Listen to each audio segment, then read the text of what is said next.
जो योगी आदित्यनाथ आसानी से राजनीतिक भेड़ियों की पहचान कर लेते हैं, वही योगी आदित्यनाथ को आदमखोर भेड़ियों को पकड़ने में आखिरकार मुश्किल क्यों हो रही है? इस पूरी कहानी के पीछे का रहस्य क्या है, इसको समझने के लिए आपको पहले पुरानी सरकार का सिस्टम समझना होगा। पिछले कई दिनों से बहराइच और आसपास के जिलों से कई ऐसी खबरें आ रही हैं जहां पर आदमखोर भेड़िए और साथ ही तेंदुओं ने अपना आतंक फैला रखा है।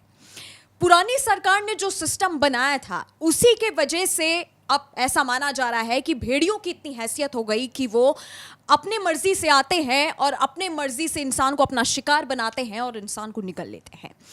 इस पूरे खबर में विस्तार से बात करने के लिए मेरे साथ मेरे सहयोगी अभिषेक मौजूद हैं। अभिषेक, जिस तरह से बहराइच और आसपास के इलाकों की खबरें आ रही हैं बीते दिनों से कि हालांकि 4 भेड़ियों को तो पुलिस कह रही है कि हमने पकड़ लिया है, वहां का प्रशासन जो है, लेकिन 2 भेड़िए अभी भी लापता हैं। इन सब के बीच में जो एक सवाल सबसे पहले खड़ा होता है वो ये कि आखिरकार भेड़ियों को पकड़ने में ऐसी कौन सी मुश्किल हो रही है? आपके पास सारी तकनीक है, आप वन विभाग से अगर आप आए हैं तो वन विभाग को सारी तकनीक पता होती है कि अगर कोई जानवर खुला छूट गया है तो उसे कैसे पकड़ा जाए। क्या मुश्किलें आ रही हैं? भेड़िए कोई इंसान देखिए है नहीं कि उनका लोकेशन ट्रेस कर लिया जाए और पकड़ लिया जाए। जिस ज़माने में लोगों के पास मोबाइल फ़ोन हैं, उनको भी ट्रेस करके पुलिस 1-2 दिन में नहीं पकड़ पाती है। तो यहाँ भेड़ियों को पकड़ना देखिए कितना चुनौतीपूर्ण है, इसको समझना होगा।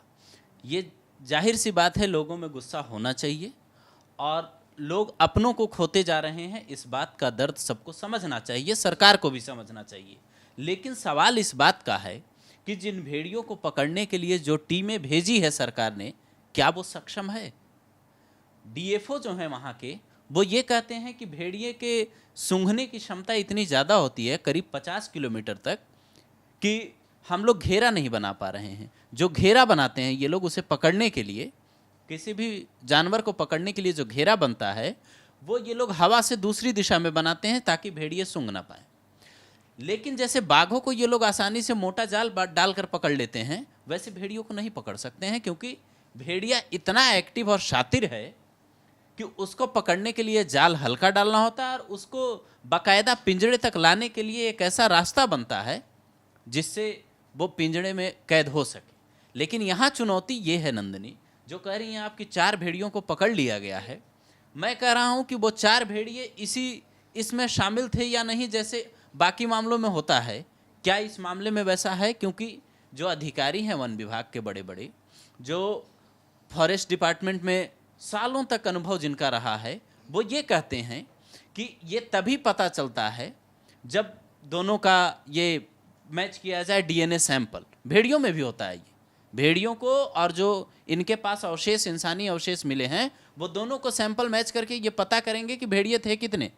हो सकता है एक ही भेड़िया हो घूम घूम कर शिकार कर रहा हो, जो अल्फा मेल इनका सरदार होता है, ये भी तो हो सकता है। अभी क्लियर ही नहीं है कुछ भी। हाँ, लेकिन जो खबरें सामने आई और जो वीडियो भी वायरल हुए जिसमें हमने देखा अभिषेक कि 4 भेड़ियों को तो देखा गया था, जो ड्रोन से नजरें रखी जा रही थी। 4 पकड़े गए हैं, लेकिन ऐसा अब कहा जा रहा है कि बाकी 2 अभी भी जो है वो खुले हैं और वही 2 सबसे ज्यादा खतरनाक हैं। इस समय की ग्राउंड हालात क्या है वहां पे? इस समय क्या हालात बने हुए हैं? आप ये सोचिए कि जिले के डीएम, एसपी, बड़े बड़े अधिकारी जो लखनऊ की टीमें जा रही है, वो लोग जाके ये कह रहे हैं कि आप लोग घर में सोइए, हमारे पास साधन नहीं है, हम लोग मतलब पकड़ने की कोशिश कर रहे हैं, लेकिन हम लोग कुछ ऐसा कर पाएंगे ये श्योर नहीं कर पा रहे हैं। ये बिल्कुल वैसी ही घटना है जैसा साल 1996 में यूपी के 3 जिलों में हुआ था। सुल्तानपुर, प्रतापगढ़ और जौनपुर में यही हालत थी। 6 महीने तक भेड़िए का आतंक ऐसा था कि लोग घरों से निकलने में डरने लगे थे। आज इन इलाकों में, जो बहराइच है, जो बाकी के इलाके हैं, उन इलाकों में लोग घरों से निकलने में डर रहे हैं। लखीमपुर खीरी में लोग कह रहे हैं बाघ का आतंक है। और बड़ी बात यह है कि आप उन इलाकों को छोड़ दीजिए, वो जंगली इलाके मान सकते हैं कि वहाँ जंगलों की संख्या, पेड़ों की संख्या ज़्यादा है। जब इसी गाजियाबाद में, जब यूपी के गाजियाबाद में बाकायदा एक बाघ घुसता है, वो कोर्ट रूम में चला जाता है, वहाँ अफरा तफरी मच जाती है, तब भी वन विभाग की टीम को उसको पकड़ने में काफ़ी वक्त लगता है। मेरठ से बाकायदा टीम बुलवानी पड़ती है। इनके पास ट्रैंकुलाइजर गन नहीं होता है। बहराइच के भेड़िए को पकड़ने में जो मुश्किलें आ रही है, उसमें सबसे बड़ी लापरवाही सिस्टम के स्तर पर है। आप जो कर रही थी पिछली सरकारों की बात, मैं ये नहीं कहूंगा कि कौन सी सरकार ने क्या किया, सियासत की बात नहीं होनी चाहिए, लेकिन बात यह होनी चाहिए कि इंसानों को बचाने के लिए आखिर सिस्टम नहीं खड़ा होगा तो कौन खड़ा होगा। आज हिंदुस्तान में इतने, जो यूपी के इन जिलों में जितने भेड़िए देखे जा रहे हैं, 8 से 9, 10, 12 जितने भी होंगे, आप विदेशों में देखिए, कनाडा और रूस में भेड़ियों की संख्या ज़्यादा है, लेकिन वहाँ कंट्रोल सिस्टम कितना अच्छा है, वहाँ से ऐसी खबरें तो नहीं आती कभी। जी बिल्कुल, लेकिन जिस तरह से आपने बोला कि लोग कह रहे हैं, हालांकि अभी जो खबरें आई थी ताज़ा अपडेट की अगर मैं बात करूं तो लगातार बहराइच के गांव में जहां पर भेड़ियों का आतंक बताया जा रहा है, वहां पे लोगों को कैंप करा करके ये जो है बातें कही जा रही कि आप अपने आप को सेफ कैसे रखें। अभिषेक, सबसे पहला सवाल तो वन विभाग में ही खड़ा होता है कि जब आप को किसी की सुरक्षा के लिए या कोई चीज करने के लिए तैनात किया गया है, तो फिर आप ऐसे कैसे पब्लिक को जाकर के कह सकते हैं कि हमसे, हमारे पास ये तकनीक नहीं है, हमारे पास ये साधन नहीं है, आप अपना ख्याल खुद रख लीजिए। कल से लेकर के आज तक कई ऐसे विजुअल जो है वो सोशल मीडिया पर वायरल हुए जहां पे एक पुलिसकर्मी खड़ा हुआ है गांव में और वो लोगों को बस बता रहा है कि किस तरह से आपको अपने आप को बचाना है, आपको अगर बाहर जाना है तो आप अपने साथ एक लाठी लेकर के बाहर जाइए। तो क्या इसमें ये सवाल जनता नहीं करेगी कि अगर हमें जो है प्रशासन ही नहीं बचाएगा तो हम गुहार किससे लगाएंगे? अगर लोगों को अपने आप को बचाना होता तो लोग पहले अपने आप को बचा लेते, लेकिन अगर आपके साथ या मेरे साथ कुछ गलत होगा तो मैं तो सबसे पहले सरकार या प्रशासन की तरफ ही देखूंगी ना। नहीं, सवाल तो ये भी है ना, ये प्रशासन को सोचना होगा। प्रशासन को क्यों, वन विभाग की टीम में जो मोटी सैलरी पे लोग हैं, जो भी रेंजर हैं, बड़े बड़े अधिकारी हैं, उनको ये सोचना होगा ना कि उनकी ड्यूटी किस बात के लिए लगी है। आपका कहना बिल्कुल सही है, उम्मीद लोगों की उन्हीं लोगों से होती है जो बड़े पदों पे बैठे होते हैं, लेकिन हर साल जो करोड़ों का बजट वन विभाग को जाता है वो किस लिए जाता है? उनके खा के सोने के लिए तो जाता नहीं होगा। बजट क्यों मिलता है? बजट मिलता है सामान की खरीदारी के लिए। अब अगर ऐसे ही ये भेड़िए रोज तो निकलते नहीं हैं, जंगली जानवर रोज तो बाहर आते नहीं है। जिस बहराइच में ये घटना हुई है, जो बहराइच के आसपास के इलाके हैं, वो घाघरा नदी के किनारे पड़ता है। आबादी से 120 किलोमीटर दूर वहां पे जंगल है। अब 120 किलोमीटर भेड़िए दौड़ कर आए हैं या फिर पानी में बह कर आए हैं, कौन बताएगा?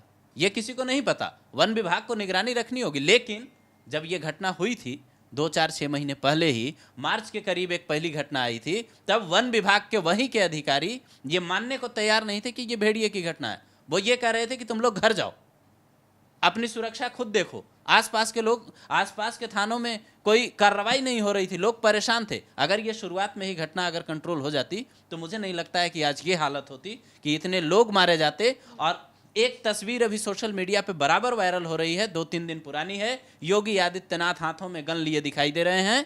वो गए थे एक प्रदर्शनी में, लेकिन उस तस्वीर को देखकर कई लोग ये लिख रहे हैं कि भेड़ियों को मारने के लिए अगर ऐसे गन उठा लिए जाए तो शायद वो लोग इस तरीके का आतंक नहीं मचा पाएंगे। लेकिन मैं उन लोगों से कहना चाहता हूं कि यह भी न्याय नहीं है। आप किसी का घर अगर छीन लेंगे, चाहे वो भेड़िए हो, बाघ हो, जानवर हो, कोई भी हो, कोई भी जानवर हो, तो वो आबादी में घुसेगा ही, रिहायशी इलाकों में घुसेगा ही। और यही हुआ है। आज यूपी में कितने जंगल कम हुए हैं, देश भर में कितने जंगल कम हुए हैं, ये बताने की बात नहीं है। आप आंकड़े गूगल पे देख लीजिए, आपको अंदाजा हो जाएगा कि पिछली सरकारों ने जितने विकास के काम किए हैं, जो पिछली सरकारों की बात आप कर रही थी, जो बिल्डिंग बने हैं, उनकी जगह पे जितने जंगल लगने थे वो जंगल नहीं लगे। नतीजा क्या हुआ वो हम सबके सामने है। आगे क्या होगा वो इससे भी भयावह हो सकता है।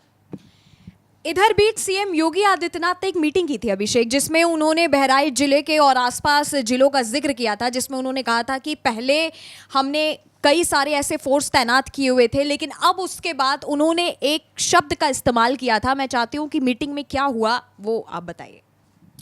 नहीं, योगी आदित्यनाथ का तो आदेश अभी भी यही है। मतलब 2 दिन पहले ही मैं पढ़ रहा था तो उसमें था कि भेड़ियों को पकड़ना है। अगर शिकारी इस लेवल के हो जाते हैं कि जो इंसानों के लिए खतरा बन जाते हैं, समाज के लिए, तो उनके लिए आदेश जारी करती है सरकार कि ऑपरेशन हंटर चलाओ। लेकिन इस केस में ये ऑपरेशन हंटर तो तब चलेगा ना जब इनको पता चल जाए। आप ड्रोन उड़ाकर भी 4 भेड़ियों की निगरानी कर पा रहे हैं, आपके पास 4 की तस्वीरें हैं, बाकी कहाँ है किसी को नहीं पता है। अगर यही लोग तमिलनाडु में, जहाँ जंगली इलाके ज़्यादा हैं, जैसे यूपी के डीजीपी जो हैं प्रशांत कुमार, अगर वो खुद उतरें, ये पुलिस का काम नहीं है, ये वन विभाग का काम है। लेकिन जिन अधिकारियों को जंगलों में ऑपरेशन चलाने का अनुभव है, अगर वो खुद उतरें, जैसे तमिलनाडु, जैसे जंगलों में ही वीरप्पन रहता था और उस समय ऑपरेशन चलाया गया था, उस तरीके का ऑपरेशन अगर उत्तर प्रदेश में अभी चलाया जाए, जिसकी ज़रूरत आम जनता को महसूस हो रही है, तो मुझे नहीं लगता है कि कभी कहीं भेड़िए, कहीं बाघ और कहीं तेंदुआ आतंक मचाता रहेगा, लोग हाथ जोड़ते रहेंगे और सिस्टम सोता रहेगा। आप इसका मतलब ये समझिए, लोग वहाँ जा रहे हैं, पुलिस की टीम जा रही है, ड्रोन है, कैमरा है, तमाम तरीके हैं, निगरानी हो रही है, लेकिन जब तक आउटपुट नहीं मिलेगा, जब तक रिजल्ट नहीं निकलेगा, तब तक लोग तो यही कहेंगे ना, सिस्टम सो रहा है। जी बिल्कुल। और इस पूरी घटना के बाद से एक सवाल यही निकल के आता है कि आखिरकार लापरवाही कहाँ हो रही है? पुलिस विभाग की तरफ से लापरवाही हो रही है या फिर वन विभाग की तरफ से लापरवाही हो रही है? क्योंकि जहां पे लाखों हजारों गांव के लोगों की उम्मीद एक विभाग पर लगी होती है, उनकी उम्मीदें होती हैं कि अगर ऐसा कुछ हमारे गांव में होता है तो आपके पास ऐसी तकनीक होनी चाहिए, आपके पास ऐसे आइडियाज होने चाहिए जिससे आप मासूम जानों को बचा पाएं।